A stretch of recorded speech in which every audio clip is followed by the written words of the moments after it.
పర్వతములో తొలగినను, మెట్టలో తత్తరిల్లినను,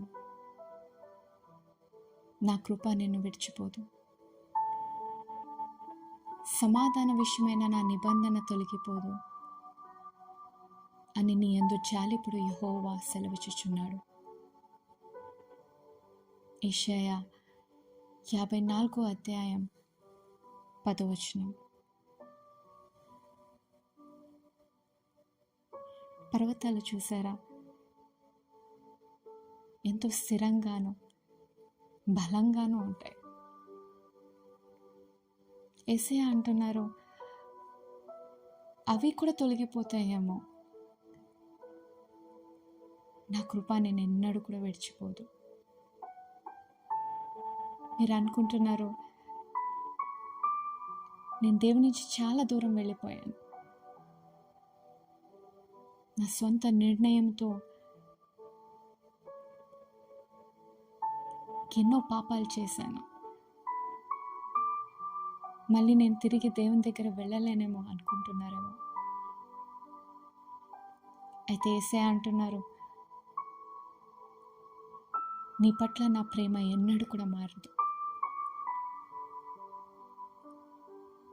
తప్పిపోయిన కుమారుడు కూడా అనుకుంటున్నాడు, నేను తండ్రి నుంచి చాలా దూరం వచ్చేసాను,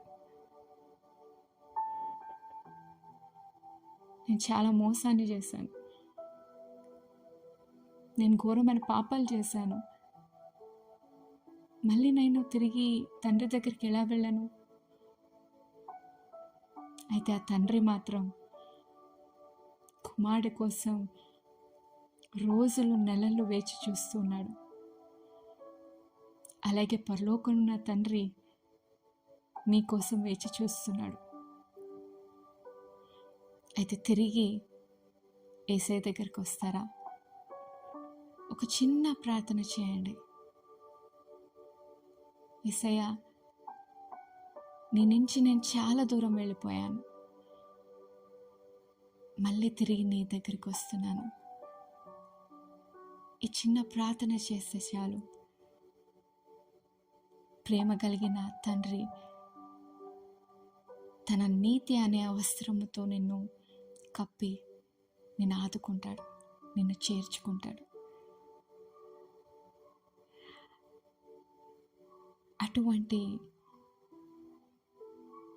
జీవితాన్ని మీరు పొందుకోవాలని, తిరిగి ఆయనతో మీరు సహవాసం ఉండాలని నేను ఆశిస్తున్నాను.